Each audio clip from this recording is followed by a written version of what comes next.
Hello, everyone. Welcome to CorBestia. We are doing a live stream today to discuss what's just occurred, which is basically the persecution of a activist slash patriot, however you want to describe. Well, this isn't necessarily about Tommy. This is simply about the British government persecuting activists and patriots. So, Matt, I suppose, do you want to give a summary of what's just transpired? I just need to tweet a couple of things and send out a few links. Hello there. Yes, Commander Haggis here. Yep. Well, basically, Tommy Robinson was brought to trial, retrial, I hasten to add, due to the reporting of a number of convicted paedophiles outside of a Crown Court back earlier last year. I think that was, I believe. And this is basically with the Attorney General. Now, what has transpired as a two-day hearing is that Tommy Robinson is now found guilty, and he is facing sentencing on the 11th of July.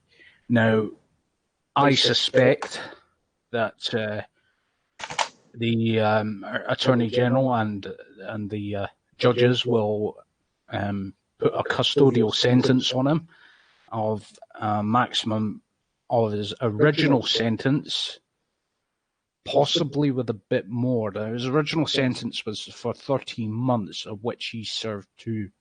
So that should mean that he gets no more than a year. However, I suspect that they may add more to that sentence, possibly up to 2 years. Now,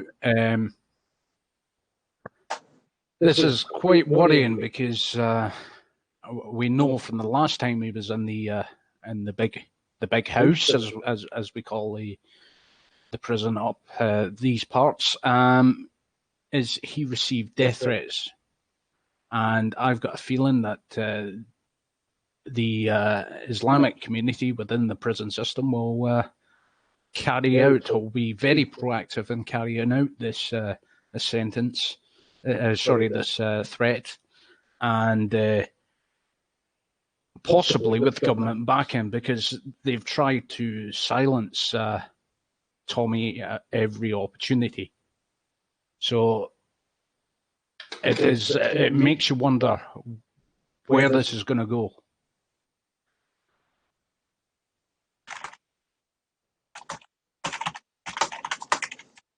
Right. Right. Let's kind of go over the article that's just popped up. Well, there are several articles of this nature that have popped up on various news outlets. I just chose one at random. We're going for the Evening Standard one, which basically reads, the Tommy Robinson trial, EDL founder faces jail after being found guilty of contempt of court. This was posted 1 hour ago, authored by Megan White. This goes on to read, Tommy faces jail after being found in contempt of court by High Court judges for filming defendants in a criminal trial and broadcasting footage on social media. The EDL founder filmed defendants accused of sexual exploitation of young girls and live-streamed the in breach of a reporting ban outside Leeds Crown Court in May 2018. I believe we all recall that incident as it all transpired. Just for a little bit of context, I was actually watching that live stream as it all happened, and he actually asked the police officers outside whether or not it was okay for him to film in that location. At a later stage, what happened was they came up to him and arrested him. Meanwhile, simultaneously, the judge that was doing the sentencing of Tommy at a later stage was actually upstairs looking down and basically having a giggle. So that's, what do they call that? A miscarriage of justice? If I'm not mistaken, Matt? Am I right in that phrasing? I would believe you're 100% bang on the money with that. Thank you. So it's basically the system. It's the infrastructure. It's the government. They don't like someone exposing the corruption. They don't like someone exposing the incompetence. They don't like people reporting on the truth, analytically analyzing what the issues are, addressing those issues that everyday men and women, brothers and sisters, all face in modern-day Great Britain, across the entirety of the United Kingdom, quite frankly, because it's a very widespread, systematic problem. So there he is. It's their sentencing by this point. It's public news. Anyone can find it on just about any website. Wasn't doing anything that any other journalist would not be permitted. But simply for being the person that he is and being disliked by the establishment, he's being persecuted. Now, he was released for a period of time, as everyone knows, and here we are again. It's happening again. So, at what point do we think is the British government actually doing it? Is democracy working? Do you feel represented by the British government? Because I bet you most people will have serious doubt in regards to any of those questions. Because, I frankly very well represented.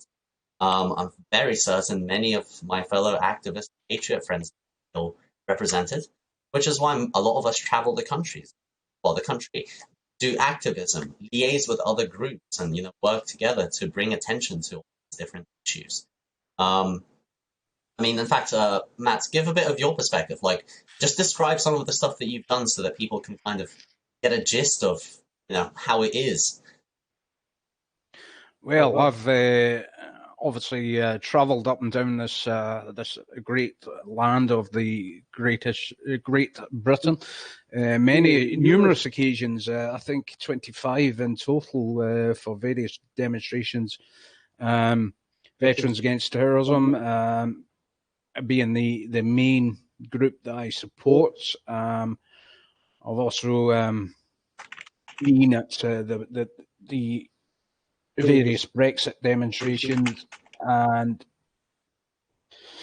one in particular, which is the Women for Justice, which was at Sunderland, which was against the rise of Islamic child grooming. This is a subject that's very much at the fundamentals of the whole problem. Because Tommy Robinson was exposing the very savage people that are carrying out these heinous acts, and and he's faced justice for it, for somebody that was guilty of these acts, and it's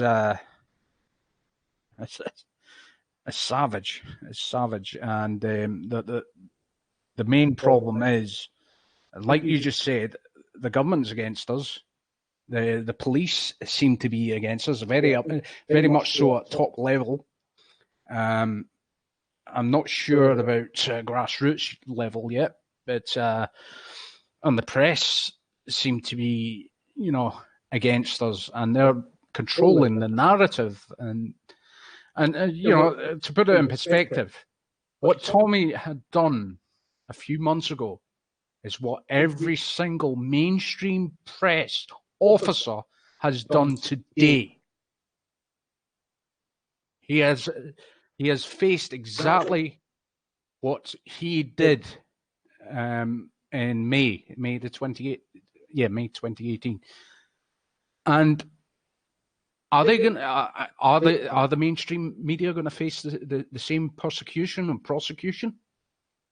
Are they, heck? Yeah, it's an awful state of affairs, I must say. I think that ultimately what we need to do is we can't let this become like a precedent, because it will be used against us time and time again. Like right now, they've gone after a very high-profile target. They want to example of the case, so that way in future, when other activists are like this, they can cite the precedent that we set, and then they can say, well, this is what we did to this one, so we're going to follow the same actions. So this is why, whether you support, Tommy specifically or not, my case scenario, this is about the principle, this is about the prevention precedent itself. Also, hey, Patricia, yeah, I know about that statement. Let's make Britain great again. Let's just do it. Yeah, I was just reading that the other now. There is no great in Britain. Well, in actual fact, there is. There is great in Britain. The fact that Tommy Robinson is out in the street is the greatness in Britain. The fact that every single person of his fans and like ourselves are behind him and reporting the truth. This is what makes Britain great. Is people like us, and we need to be out there more in the faces to bring the great back to Britain. Sorry, 1 second. Just need to post this out. Yeah, you carry on. Yeah, but I mean, Sir Frank Whittle. I don't know if you know that name, but Sir Frank Whittle, inventor of the jet engine, a great British man. John Logie Baird, inventor of the television, great British man. You know, and you can look down the history, the greatness of a society. We developed the free world, you know, and I'm determined, and I'm sure Jan is as well, to bring the great back into Britain and get every patriot behind, you know, Tommy, and not just Tommy, people like Tommy, that, you know, exposing the truth, the corrupt society. You know, it's not great. And I can empathise with that statement. It's not great when our kids are getting abused, and Tommy facing justice for reporting on it, and every other press, you know, mainstream press, you know, sweeping it under the carpet. Yeah, that's not great. But we got to bring the great back to it. I concur. I think it's an absolute sign of viciousness and coordinated ideology, which targets specifically ethno-indigenous people of the United Kingdom, specifically targeting religious groups, specifically the two being Christian and Sikh. So that shows a malicious intent. This isn't an accident. It's not an accident that is a widespread issue across the entirety of it. This isn't an issue, you know, of effectively, oh, there's a bunch of like rogue elements. There are no rogue elements. This is a consistency that's just happening everywhere. And it's not limited to just in the UK. We've heard of issues like that also. Sorry, not our country, but like abroad. We've seen even, what was it? Was it the Buddhists that were basically fighting them off because of like all of these things, and they got pretty brutal, were actually set on fire. You know, Myanmar, I think that is, yeah. Yeah, so, I mean, how long before we start seeing that on our soil? Ideally, we must address the issue before it escalates any further. But the British government seems to be protecting, prolonging, if not outright enabling the issue to continue. So eventually it's going to reach boiling point, and there will be some serious unpleasantries. Now, that's not a statement of encouragement. I think that ultimately we have to recognize the patterns. It's happened in other places before, and it's led to the same conclusion time and time again. So we have an opportunity here as a preventative measure to do something about it. Now, it's quite clear that the government is. So what's going to happen? What's the approach? Is it going to be a case of more people in the streets protesting? Doesn't seem to be working either. I think in my case scenario, it's going to have to be a form of legislative change. I think that things have to happen in policymaking, government, have to persist with basically our local MPs, keep attending meetings with mayors, you know, the open surgeries with your local MP and so forth, and keep going on and on about the issue until something is done. Local police need to face less restrictions about, the whole being PC and not offending certain communities which are treated as a protective, given a status which enables the problem in the first place. That's an issue. Our police should be able to simply look at the evidence and say, was this a crime? If the answer is yes, regardless of what special group they may or may not belong to, give them equal judgment, send them to the courts, let a jury of their peers judge the case, let the judge do the sentencing. So that's how things ought to be. But right now, the system is completely broken, very one-sided. It's corrupt. So yeah. But I suppose, Matt, kind of take over for a sec. I need to finish off this roll-up, and then I'm going to that article. Yeah, well, definitely we need to step up our game.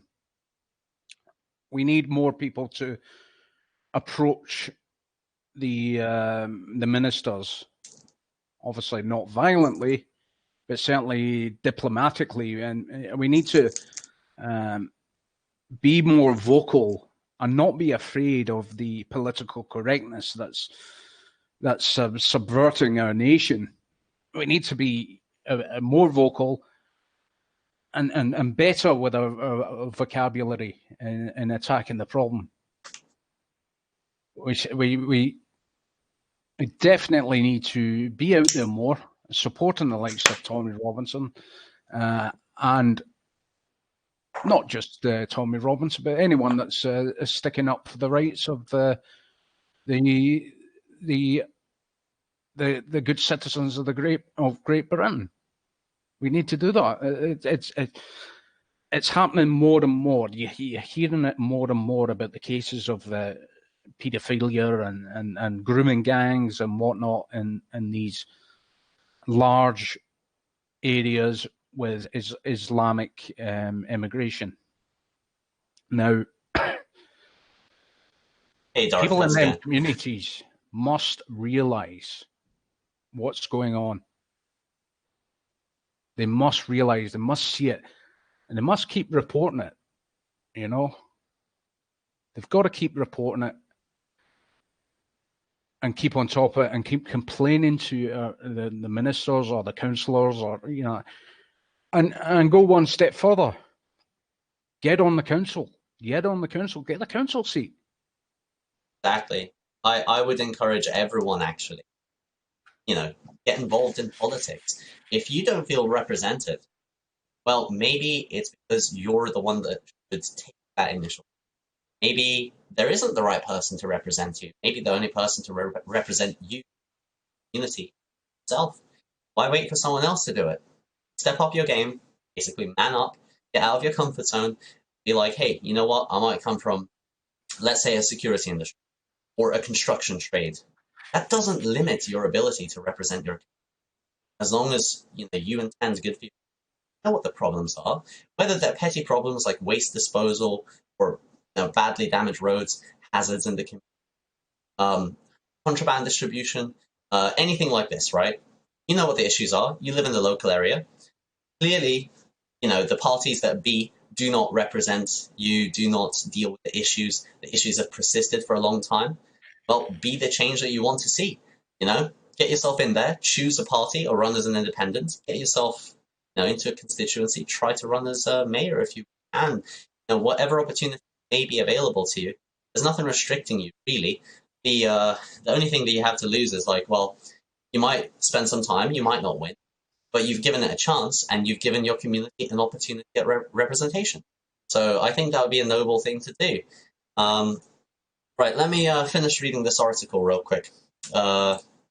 Right, so later on it goes to say, lawyers for the Attorney General, Geoffrey Cox, Queen Counsel, whose application to have Tommy Robinson committed to prison is being heard at the Old Bailey, said the far-right activist, gotta love that, whole objective was get the defendant's faces out there.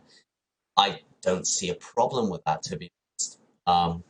They've committed abhorrent crimes and atrocities. They should be known as dangerous to those around them. Then it goes on to say, Robinson, who denied any wrongdoing, has said he did not believe he was breaching reporting restrictions and only referred to information that was already public domain. That's correct. You'll agree with that.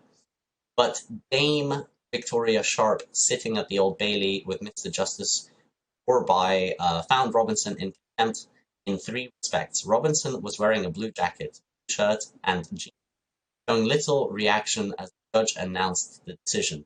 Oh, great. So are they the fashion police at this point? Really? They're going to complain about what attire he wore? Oh, Christ. Talking about a nanny state, okay, this is getting serious now, boys. We're getting judged if we wear blue denim? Oh, wow. As Okay. long as he's not wearing double denim. Oh, well, we'll have that chat another time. We know a certain gentleman did the same fashion. But don't worry, we're not the fashion. Oh, dear. But let's see. Lost my track now. Dame Victoria said the court will consider what penalty to impose for the contempt and give full the decision. The reporting restriction was in place, which owned the publication of many details until the end of the series of linked trials involving 29 people in a bid to ensure all defendants received a trial. After he was found guilty, roars of anger outside the court turned into howls of fury and disbelief. Damn straight. A small number of his supporters marched need a drink. But yeah, of course people were angry. It's outrageous. Right. Purposefully towards the front of the court entrance to barrier sectioning off police from the public to make their feelings known. The crowd as one then began chanting, "Shame on you," and pointed at the court. A couple of members of the public chanted, "You're not fit to wipe my arse." See. Oh, gentlemen. While women with a loudspeaker said, "You're a disgusting, bloody lot of you." Some supporters began going hoarse through shouting, whilst others stood in silent. Police raised their batons after some supporters stormed fences, whilst beer cans were also hurled at journalists. Again, I've not seen the footage. I'm going to take that with a pinch of salt. And when they say small crowds, they always downplay how many people show up to Tommy rallies. And I can assure you right now, they are not small crowds. Right, so then it goes on to say, the 36-year-old from Luton, Bedfordshire, was jailed for 13 months after being found in contempt of court on the day of the broadcast. Andrew Caldott QC for the Attorney General told the Old Bailey that a security officer at the Crown Court said he had suggested Robinson checked for reporting at the court office. The barrister said the critical question was why Robinson, whose real name is... They always do this. I'm just going to do that part. Declined the invitation to take this obvious step, which would have put the matter beyond doubt. He added, "We say the answer clearly is what he made a reckless assumption as to what he might be able to because it suited him. And the reason it suited him so was his whole objective was to get the defendants' faces out there."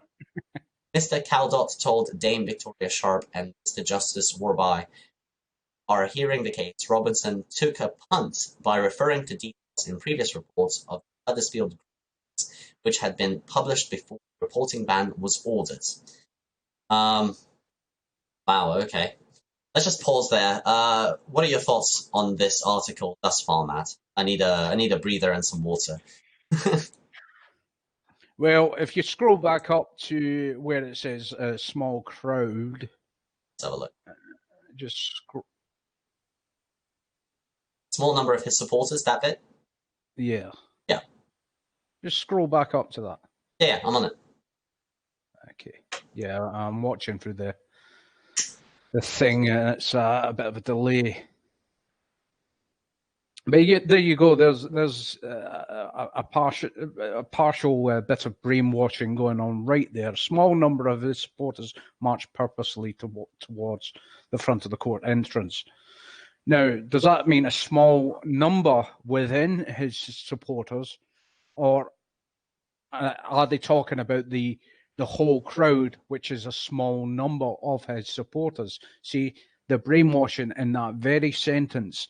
And the fact that the beer cans, what is it? What, 1? 2? I mean, is it one person throwing 2 cans? You know, or was it somebody that just threw their can down in disgust? You see, this is the thing which the mainstream bullshit media do, and it's quite easy to verify all this. Just watch the live stream by RT, and then I'm before they take it down. That is, but I'm sure many people would have been streaming on the day, at the time, But unfortunately, I've been unable to find any live streams of the event happening, because this is another thing.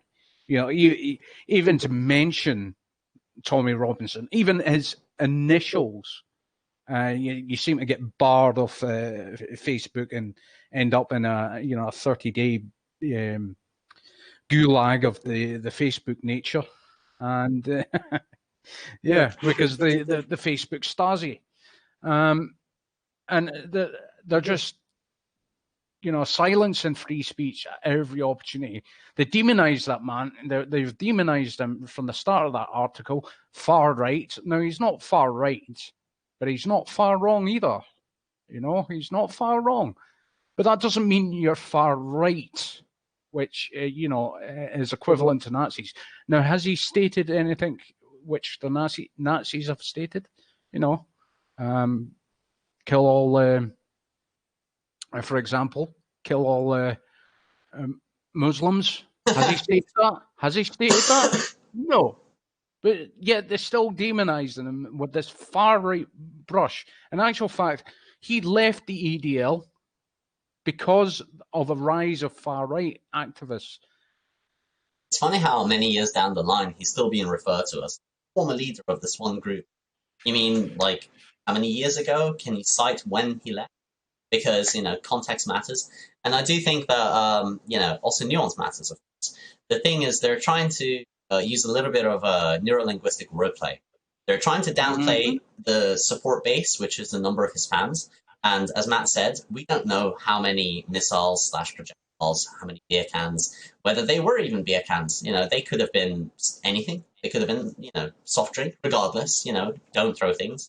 But case in point, they're trying to make it look like the movement doesn't have that much support. It has massive support. Like, Tommy himself as an individual can bring out bigger crowds than, most rallies, just based on his cult of personality. That's the type of person he is. He has huge support from the people, but very empathetic to him, and people show a lot of respect to him. And he's earned that rapport over the years. Whether you support him or not, it's an undeniable fact. On average, we're looking at between 20 up to the biggest scale that I have witnessed, around 50,000 people attend some of his events. So that is not a small crowd. And that number, even at its lowest, by far beats most of these leftist rallies. Very often gets shuttled from all across the country by various different leftist organizations, such as, but not limited to, Soros-funded Best for Britain. Look them up. They're an interesting one. Unite the Union and all of these things. So they have this kind of a system of infrastructure to support them, to create like this aesthetic, this optic, like there's a huge support. They usually, rally around in a specific spot, and they pan around the cameras to make it look as though it has more support. And they do the exact same thing in this photo. Why are they taking that photo from a side angle behind the bus rather than where the real crowds are? They don't want you to see the real crowds. This has all been calculated and taken from the perspective of someone that wants you to see what they want you to see. So yeah, let's kind of finish off this article, I suppose. Let's see where we were. Somewhere around here. Right, he said Mr. Yaxley Lennon did find a Huddersfield Examiner online, and he took a punt that, because the names and the charges had been out there earlier, he took a punt on being able to get away with mentioning them to give necessary context to the people he was filming. What's wrong with necessary context? But all right. The video lasted an hour and a half and was viewed online 250,000 times after being live streamed on Facebook. He served 2 months in jail before being free after finding of contempt was overturned by the Court of Appeals in August 2018. But the case was then referred back to the Attorney General, who announced in March that it was in the public interest to bring fresh proceedings against Robinson. Dame Victoria and Mr. Justice Warby gave permission for the Attorney General to bring a new case against Robinson at a hearing in May. a crowd of supporters outside court reached about 300 at its height on Thursday afternoon. I don't believe that. I don't believe that for a bit. 300? Please. Oh, that's just silly, guys. See, this is exactly what we were talking about just earlier. No. Just, and the thing is, if you don't believe it, don't take our word for it. Go to any one of his events and see it for yourself. Whether you want to show support or not, whether you just want to kind of have that first time experience, see what the crowds are really like, you'll know that it's way more than 3. Like I said, minimum on average tends to be about 20,000. So yeah, we'll go with that from my personal anecdotal experience. Then it goes on to say, a smaller number gathered outside on Friday morning, and a bus which used to screen Robinson's film given a parking ticket on the road outside the Old Bailey. The provisional date of July 11th was given, depending on the availability of a medical expert for Robinson. The judge said the court will aim to give full reasons for the decision next week. Right, so they're making decisions without giving them the full explanation. That's kind of interesting. Awfully convenient. Let them have a little bit of time to plan what kind of persecution they're going to do next. Seems reasonable, right? Well, like I said, I believe that they're going to make an example of him on this occasion. And what Patricia Daly has just said, I think that Tommy was used as a scapegoat to deter others. And that's exactly what they're going to do. They're going to imprison him. He's going to get imprisoned. I bet you, I mean, I'll put money on it. He's going to get imprisoned. And may even face a number of beatings, if not worse, in the prison itself, with the help of, said, leftist, Marxist, socialist, communist organizations. This is, and also the Islamics. This is quite clear because if you date back to when he was in prison the last time, he had to be locked up in solitary confinement in the height of summer. If I recall correctly, Matt, if I recall correctly, sorry to interject, they put him in a relatively safe prison first. Then they removed him one of a high population of non-indigenous variety, which specifically had animosity against him, which resulted in a form of starvation and malnourishment across the food that was being served to him, daily threats and abuse and so forth. Because this is probably what they're going to do. They've done it before. I don't think it's going to be any different this time around either. They'll put him into a high population of prison and simply kind of like appeasement, right? They will give him as a sacrificial lamb to appease the certain protected class of a certain community. I think, literally, I'm just going to call it. I think that's what's going to happen. What do you think, man? I concur. I believe that's what they're going to do, and that's what they've been trying to do in the past. When he was in his, when he was sentenced, not for this instant, but something previous. I forget what it was, but he was sentenced before, and he was placed in jail. And he'll tell you this himself. One day that a prison officer, flanked by other prison officers, came into the cell, pushed the cell door shut, left the 2 officers behind. I'm going to come back in 10 minutes. You must come with me. They'll tell you not. The 2 other officers will tell you not to come. You must come with me or something. And they came back 10 minutes later, and the in fact, it was the other way around. They said they're going to try and move you. Refuse and ask to stay here because the wing that they're going to try and move you on, we cannot protect you. So they came back 10 minutes later, and they tried to move him, and he refused and stayed where he was. which was a good thing because he would have got. Later on, it was found out that the prison officer was ex-military, and he can see what was going on. They were trying to move him to a part of the prison where they couldn't protect him, and he would have got a jihad carried out on him.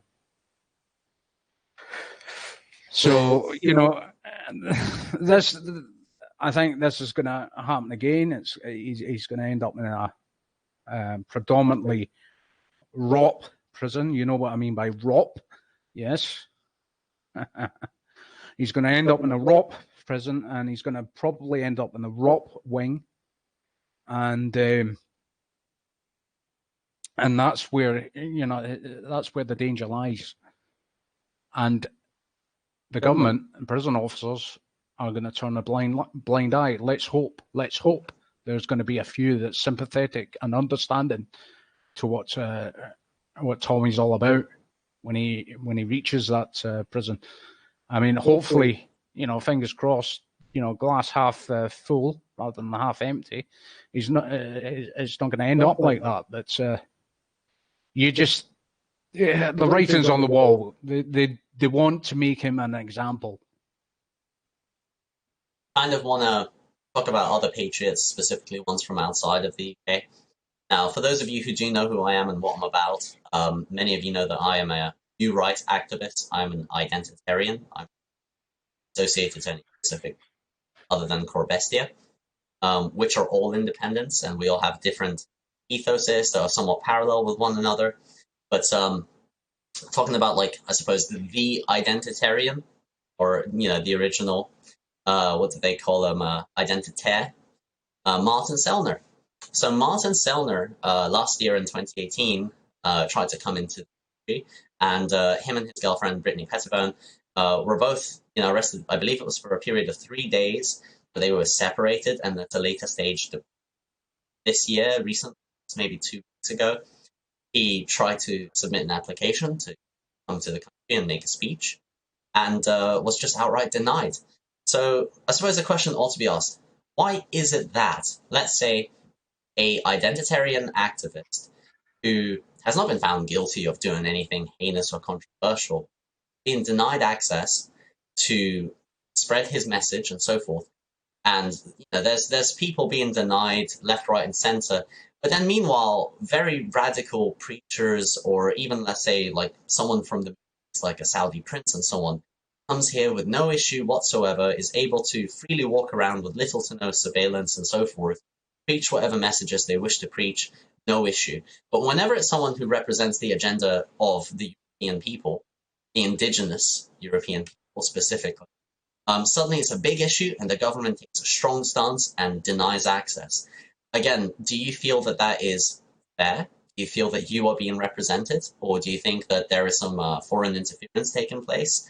What's your perspective on that matter? Well, like I say, it's definitely they're trying to preach the rhetoric, and by preaching the rhetoric, they must stop the opposite rhetoric, and they'll do that at all costs. So the banning of Tommy Robinson, and the unlawful imprisonment of him, the banning of Sellner and giving his speech, and there was another guy, I've forgotten his name now, but he was in Hyde Park quite a lot. They got rid of him. Oh, you're talking about Tan, yeah? Tan, yes, that's correct. He was funny. They got rid of him because there was some sensibility in what he was saying, but it's political correctness. Now, the clue's in the name. The clue is in the name. Political correctness. When are people going to realize that political correctness is used to push an agenda? When are they going to learn? When are people going to wake up to this? Now, hopefully my phone won't go off I'm expecting a call. I think we can kind of wrap things up now anyway. We've covered most of it, but I kind of want to give a bit of insight into the whole political correctness thing anyway. It's originally it's a Maoist and a communist concept that was created for censorship of speech, which would also lead to effectively self-censorship of thoughts. If you are able to censor people's speech and they conform to one way of thinking, those who are, the powers that be, find it much, much easier to control a docile and, I suppose, subservient society which think alike, because if they fall out of line, they're politically incorrect. And the naming of political correctness is a form of, sort of neurolinguistics. It's like, well, hang on a minute. If you're saying something that isn't correct, does that make you wrong? Well, obviously not. We know that's not the case. But effectively, those who are indoctrinated to this ideological subversion, they conform to it. They've been given this worldview by the cultural Marxists out there, by the Trotskyites, by all forms of degeneracy, and they think that that's the right way to observe reality, and it's not. Like, ultimately, yes, we have speech and expression, but there is no such freedom to not be offended by what someone say. Someone can say something that's offensive that is correct, and someone can say something that's offensive that is incorrect. It's how you respond to it, and it's all subjective, because what one person might find offensive, another person might find amusing, So, and that's another thing, comedy. Like, comedians are scared to go to university campuses and certain stand-up comedy clubs out of fear of persecution. They're scared that, they might get arrested or be served with some kind of a hate crime. Or if they mispronounce someone's gender pronoun and all this silliness, like, we need to sort this out. This nanny state needs to go. It's not a joke anymore, quite frankly. Yes, it is a joke. It's like a clown world, but at the same time, it's pretty serious. Some people's lives have been ruined by this. So when is enough? Now, when are people going to wake up and be like, you know what, silly games, it's time to do something about this. It is a real issue as a society, as a community of people, need to address it. And as we were discussing earlier, if you don't feel that people will represent you, represent yourself and represent your own community. I think I'd like to sort of leave it on that kind of a positive note. Is there any closing statement that you'd like to make, Matt? Yes, I'd say that things are leveling up. We're reaching the precipice here. We're staring over the precipice. If Tommy goes down for this, it sets a precedent, a legal precedent. And by the way, I think Tommy should countersue the press that were there today. But anyway, it's time now.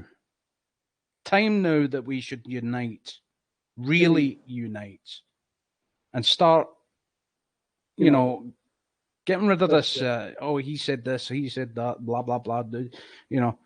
And start looking at the bigger goal, the bigger picture, the pragmatical approach to resolving this problem. We need to stick together more than any other time. We need to stop with our silly bickering on the Facebook groups and start uniting properly and start demonstrating more. Bury the hatchets, not in someone's head, I hasten to add, of things that pass. Because if we do not unite now, I think things will devolve quite quickly into a Bosnia-Herzegovina style conflict. And that's coming, and that is coming at the present moment in time. And we need to, like you say, we need people to be proactive and changing this narrative, and to I shouldn't swear, to foxtrot, should I say, with political correctness. Yeah. Well, guys, I suppose just to end this up, this stream is kind of like just a real-time reaction to everything that was happening. In regards to the CorBestia production structure, we are making some changes. Effectively, we'll be planning to more content much like this in terms of discussion. Some will be kind of more casual than others. This one was about a very, very specific and very serious matter, so the tone of this one is completely different. We will be having more guests on and so forth to discuss, various topics. We will be mucking about with other live streaming services also. So, things are in progress. So kind of watch this space. For those of you that, have joined us today, thank you kindly. And we hope you have enjoyed the discussion, and thank you for participating in the discussion. I look forward to, reading through the various different comments and so forth, and I'll try to respond to as many as possible, time permits. And on that note, have a lovely evening, and let's see how, everything develops. Till next time, everyone. Take care. Goodbye.